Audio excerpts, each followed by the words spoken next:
Muchas gracias, Sigrid. Buenos días.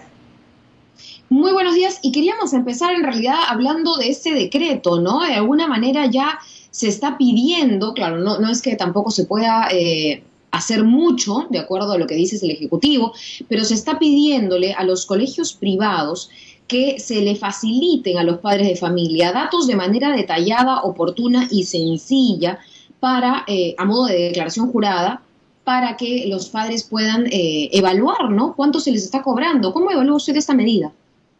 Sí, bueno, yo creo que esta medida es acertada, cubre una parte del problema, ¿no? Que es en realidad la transparencia de la información, que las familias puedan saber efectivamente si lo que se les está cobrando corresponde ya, a lo que efectivamente están recibiendo. Creo que por ese lado está muy bien, es una norma que pone énfasis en la transparencia, en el acceso a la información y da una serie de rubros en el anexo de la propia norma de qué tipo de información debieran esperar las familias.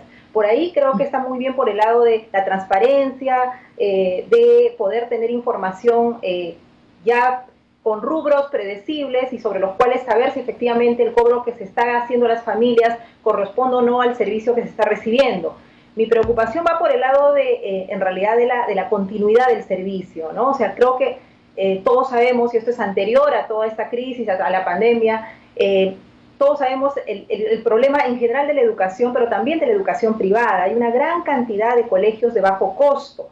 En realidad, de menos de 400 soles es el 74% de los colegios privados, que son más de 1 millón de estudiantes. Entonces, por más que se haga, se transparente la información, efectivamente estos colegios ya cobraban muy por debajo de lo que es, por ejemplo, el costo por alumno en el caso de la educación primaria en escuelas públicas, ¿no? Que es $1,200 aproximadamente. Hay colegios privados que cobraban mucho menos, entonces es obvio que haciendo un descuento, porque no están dando el servicio de educación a distancia, estos colegios van a cerrar y el tema es qué hacemos, ¿no?, con los estudiantes que están yendo a estos colegios que son más de 1 millón. Ahí una alternativa que ha planteado muy bien el Ministerio de Educación es la ampliación de la matrícula en los colegios públicos. Se ha Sí. informado que el 8 de mayo inicia todo este proceso de inscripción y de abrir más vacantes en los colegios públicos. Eso es una salida, pero igual en este momento de crisis es complejo que el sistema educativo público pueda tener la capacidad en este momento de captar tanto número de estudiantes. Entonces, ahí creo que una alternativa es que estos colegios chicos puedan también tener, de manera obligatoria, diría ahí yo, que tengan acceso a la plataforma Aprendo en Casa, porque no va a haber forma de que estos colegios puedan dar un servicio de educación a distancia. Lamentablemente es tal el nivel de precariedad, sin contar con los colegios Bamba, o sea, los colegios totalmente informales. Estoy hablando solo de los colegios formales, pero pequeños, de muy bajo costo, que no van a poder sostener la continuidad del servicio. Aquí la preocupación tiene que ser cómo aseguramos que nuestros estudiantes continúen, y la gran preocupación es en realidad no solamente el abandono por no poder pagar, sino en el caso de los chicos de secundaria, por ejemplo, ya tenemos problemas de la extredad que hay o la permanencia en el servicio, y eso es algo que hay que cuidar. Ujú. Ahora, con respecto a esto, sí preocupa en todo caso lo que pueda ocurrir con otro tipo de instituciones educativas.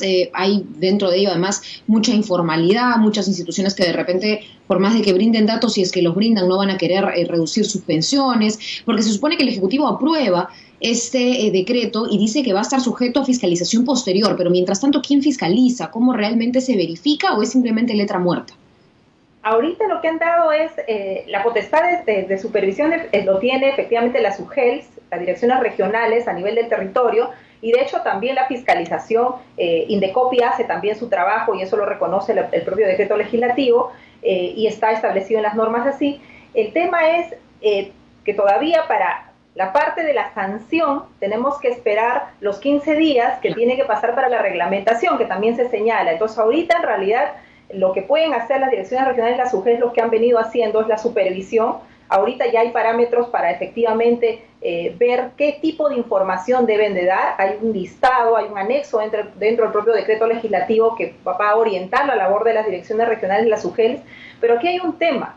que creo que hay que considerar. En realidad, las UGELs tienen muy poca capacidad operativa para hacer supervisión a los colegios privados. En Lima, algo de capacidad hay, en los últimos años se incrementó el personal, pero en las regiones, son 7 regiones las que tienen mayor número en ellas se concentra el mayor número de colegios privados, incluyendo Lima. En estas regiones no hay capacidad instalada, entonces, junto con el decreto legislativo, hay que ver otro tipo de mecanismos que potencien educación pública, que aseguren que los alumnos de los colegios de bajo costo no pierdan el año y tengan continuidad en el servicio.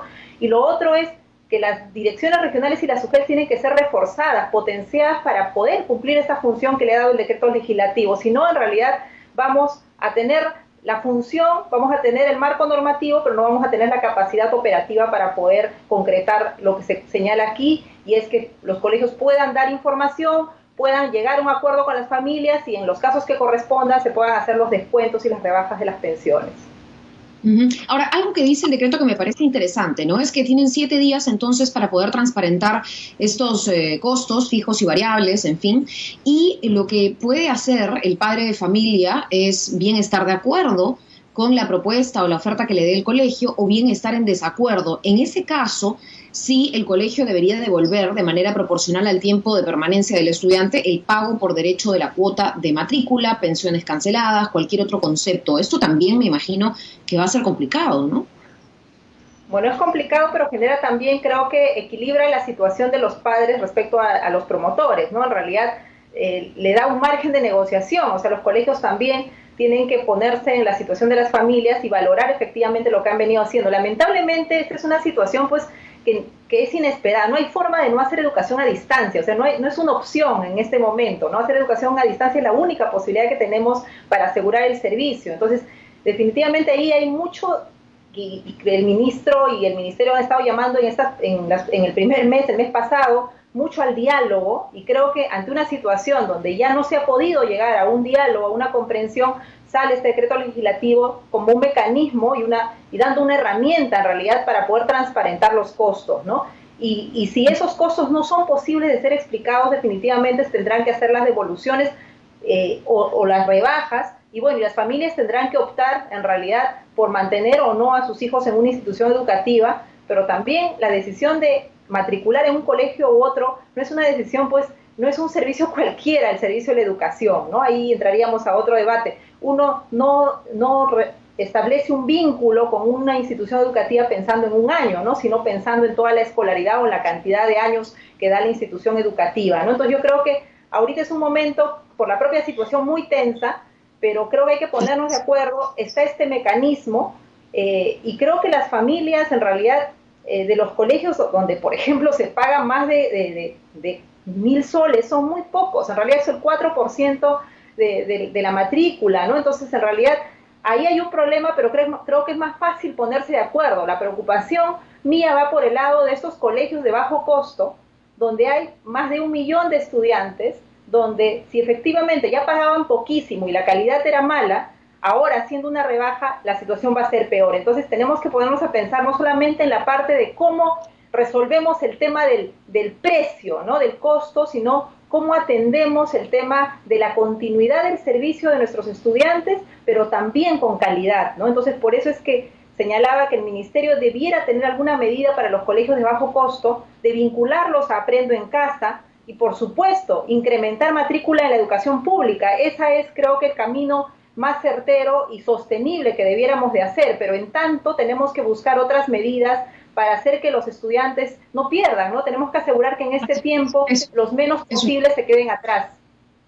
Así es, muchísimas gracias, Flor Pablo Medina, por esta conversación. La verdad es que siento que es un reto a futuro poder construir, así como un sistema nacional universal, gratuito de salud, también pensar, ¿no? Repensar nuestro sistema de educación, porque sin duda ahora la cantidad de personas además que quieren cambiar sus hijos a colegios públicos es una cosa que parece extraña, pero que en medio de esta pandemia nos plantea precisamente esos retos. Muchísimas gracias por la comunicación. Muchas gracias y nada, hay que seguir sumando. Este tiempo nos replantea, como tú bien señalas, en realidad las crisis evidencian más aún los problemas, ¿no? Y el tema de la educación pública, una educación pública gratuita, es un tema que tenemos que trabajar en adelante y creo que nos pone un escenario, en este caso, de necesidad. Necesitamos más y mejor educación pública. Así es. Muchísimas gracias a Flor Pablo Medina, exministra de Educación, por tocar con nosotros este tema.